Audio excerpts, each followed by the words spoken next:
Hi అండి అందరికీ ఎలా ఉన్నారు? ఈరోజు మనం మన ఛానల్లో very simple and tasty paneer curry ఎలా చేయాలో చూడబోతున్నాం. దానికోసం ప్యాన్లో ఫస్ట్ ఆయిల్, షాజీరా, ఇంకా ఇలాచీ, లవంగాలు వేసుకుని ఆనియన్స్ వేసుకుని అవి కొంచెం ఫ్రై అయ్యాక కరివేపాకు, పచ్చిమిర్చి వేసి అవి కూడా కొంచెం ఫ్రై అయ్యాక ఒక 2 మీడియం సైజ్ టొమాటోస్ వేసుకోండి.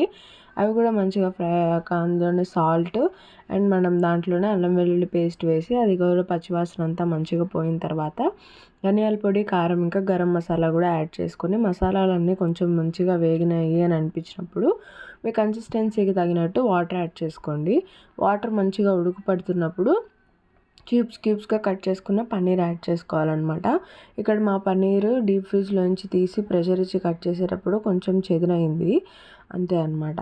ఆ తర్వాత పన్నీర్ ముక్కలకి అన్నిటికీ మంచిగా మసాలా పట్టేంత వరకు కలిపి పన్నీర్ అంతా ఉడికేంత వరకు మూత పెట్టి ఉడికించుకొని దించేస్తే ఎంతో టేస్టీ పన్నీర్ కర్రీ రెడీ అయిపోతుంది. ఇది ఏదైనా flavoured rice like bagara rice, kushka కానీ చపాతీలోకి, దోశల్లోకి అన్నిట్లోకి అద్దరిపోతుంది. ట్రై చేసి ఎలా వచ్చిందో ఖచ్చితంగా కామెంట్ చేయండి. వీడియో నచ్చితే please like, share and subscribe to the channel.